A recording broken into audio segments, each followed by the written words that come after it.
What's up, world? And welcome to another installment of Gold Diamond TV. I want to thank you all for tuning in, and if you could, remember to like, share, subscribe to the channel, and also click the notification bell so that every time I put out a video, you'll be the first to know about it. And also, if you would like to support the channel, you can go to the description box, and there will be a couple of links in there to where you can purchase a few products that will go toward the building of this channel and the community as well. Today I want to talk to you about what's been going on with the NFL and why it's important and how it's possible for the black community or brothers in specific to start our own uh, pro football league. Actually, forget that idea. Personally, I feel that we may need to steer away from football, especially with all the recent findings of the CTE and people and these former players talking about that they've felt had bouts of depression. You hear about players having multiple surgeries and being on all sorts of painkillers, suicide attempts. Some have committed suicide. So I would think that maybe we should go away from football and maybe find another sport to get into. Now, I would prefer baseball. Now, a lot of us don't like to play baseball because we feel that baseball is a boring sport, 3, 4 hours long. There's no excitement in it. But if you really understood the game of baseball and how it worked behind the scenes, shoot, I know people that have got drafted by baseball teams and made $1 million in the AA or AAA or whatever, sitting on the bench, and you don't have to have all the accolades. You don't have to be the greatest player in the world. I mean, you could, like I said, you could sit on the bench and make $1 million. But everybody always talk about how they want to be so rich, but yet you want to play football where the money is really not guaranteed unless you like top tier superstar player. Your career may last 3 or 4 years on average, but you can go to baseball. Yeah, you can play soccer. It may not seem as exciting, and you might not be on top tier ESPN commercials and things and highlights of that nature. But like I said, you can get paid millions of dollars through a contract, through endorsements. I mean, don't have to be the superstar. Hell, if you're the superstar of them two sports, you're the highest paid player in the world. Period. Just on the sport alone. Plus, your career will probably last longer. And the number one thing is the money is guaranteed. But again, yet for some reason we were geared toward the the NFL, where like I said, the money is not guaranteed. That's a maybe money, and you turn up your body for that. Oh, we're going to basketball, which is a great sport. Big fan of basketball, but it's only like maybe a couple of hundred players that play every year. So which means maybe a dozen or so players getting drafted. So you got millions of kids who want to play basketball, and not even 1% of 1% is going to ever make it to the NBA. But I'm not here to steer you one way or another for whatever sport you want to play. I mean, if that's what you want to do, then you do it. What I want to try to tell brothers is I think it's very imperative that we start our own leagues. And I'm sure you heard that from everywhere, from many other YouTube channels. I know they said it, and I'm just piggybacking off of that. But for the naysayers, and I guess that's who I'm talking to, it is possible. No, it won't be easy. It never will be easy to start something from the grassroots because that's what you're going to have to do. But if guys like P. Diddy got the money to try to get an NFL team, people trying to boycott the NFL and then he wants to go and get a team or buy a team, which seems crazy to me. But that means to me he has the money to start a league. And you can't say it can't be done because Vince McMahon started a league and it was pretty good, and a lot of stuff that he had in his league is being used by the NFL today. And matter of fact, the guy said he's about to start another football league here pretty soon because he learned from some past mistakes and he knows how to make the product better. And that is pretty much what it's going to take to get a league started. I think our problem is we want to see something work first before we jump in on it. But if we're going to start from scratch, I think there's a fear that it may fail. And it may fail. And you may not be the person that has started and it blows up. You may start it. Your league may fail. But then the next person will come back and say, hey, I see what you did wrong and I know how to make it better. And it goes on and goes on and goes on until somebody actually creates something that can be sustainable and it lasts a long time. And then you could be the person that said, hey, I started it. I put I lit the flame or what have you that started the forest fire of ideas to get us our own leagues. But for those who hear me but ain't really listening, there is a blueprint out there created by your people over 100 years ago that will show you how a professional league can be started. And that's with very own the multiple Negro leagues in baseball. Now, the first Negro league that I could find and research and started in 1886. It was called the Southern League of Colored Baseballers. Now, after that, there were at least 15 other Negro leagues started. Some of them didn't even play a game, but people had the idea to go out there and let's play baseball. Now we all know the reason why these leagues were started was because there were no other places where we could play baseball, and we love baseball just like any other human being did. So we just want to have our own leagues so we can play the sport that we love.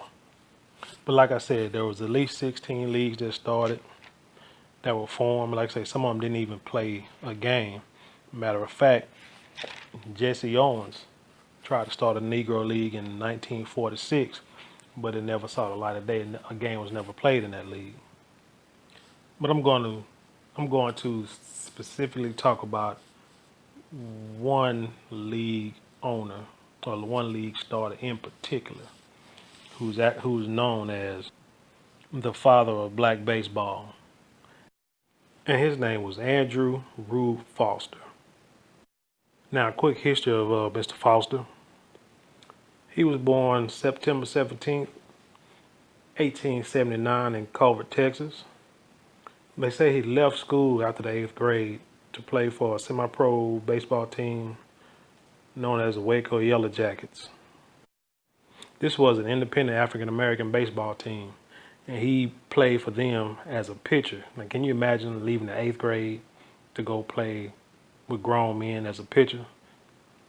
But anyway, in 1902, he joined the Chicago Union Giants, but only as a pinch hitter. That little stint didn't go too well for him, so the following year he joined the Cuban X Giants and became their ace pitcher.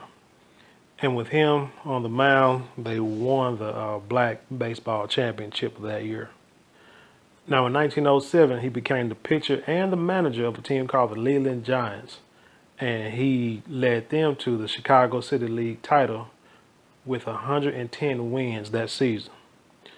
But after that, in 1910, he formed his own team known as the Chicago American Giants, and he managed and pitched that team to a 128 win, 6 loss record.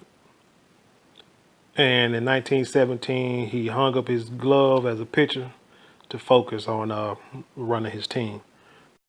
Now get this, in the 1910s, he attempted to form his very first National Negro League, but all the team owners for some reason couldn't come to an agreement, so it did not come to fruition. But he finally found success in 1920 when he was able to start the National Negro League. It originally comprised of 8 teams, two from Chicago, one from Dayton, Ohio, St. Louis, Detroit, Kansas City, Cincinnati, and Indianapolis.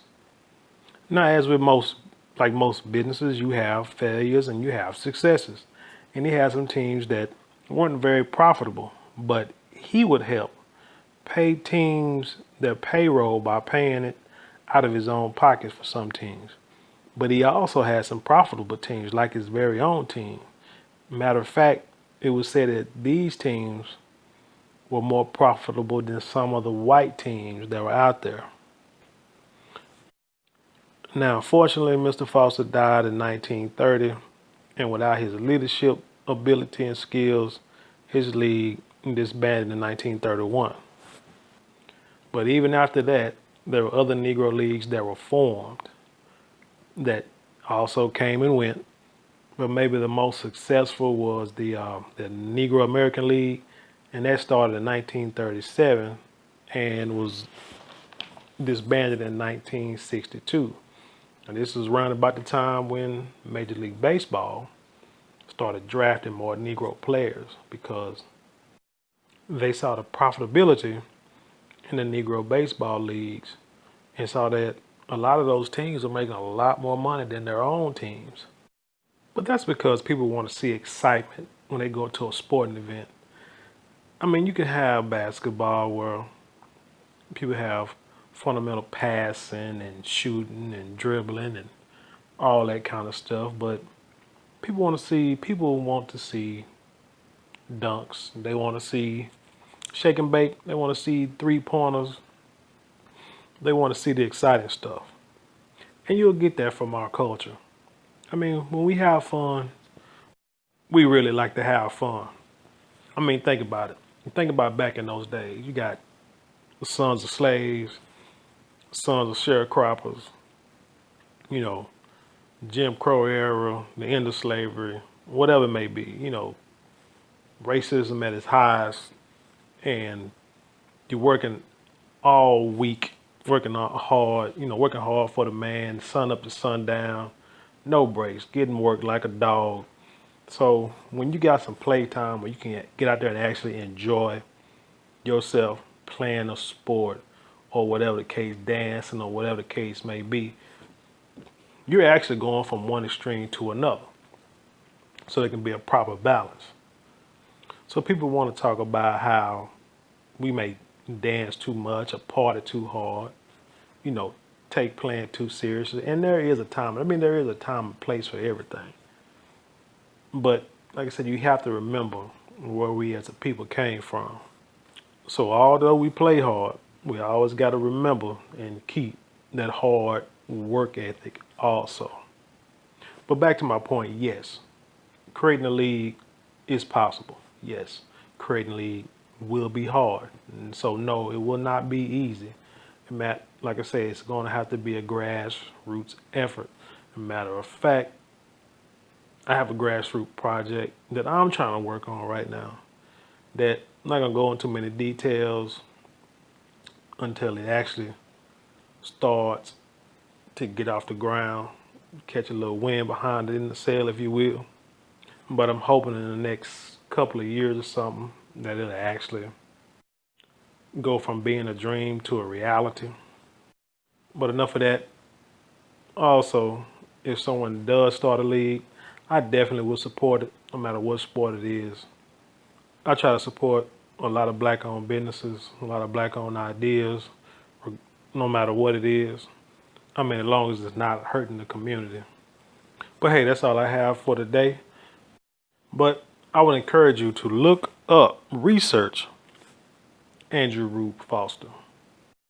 And like I said, he wasn't the only one that started Negro baseball leagues. There were other people that started. Like I said, there's at least 16 leagues out there.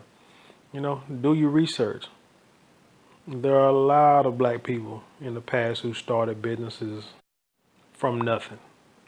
Learned the sport, learned the skill, learned the trade, built their businesses from the ground up because they had no help, very little help.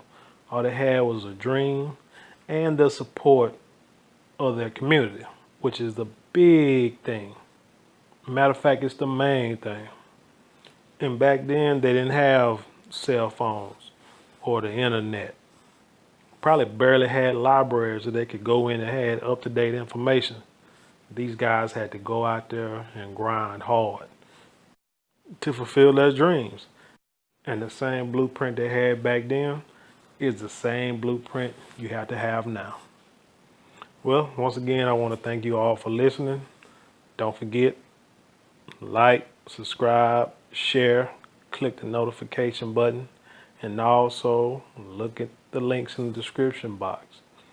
So you can look at, I think, got t-shirts and other products that you can purchase that will help me in the building this channel and to help building the community.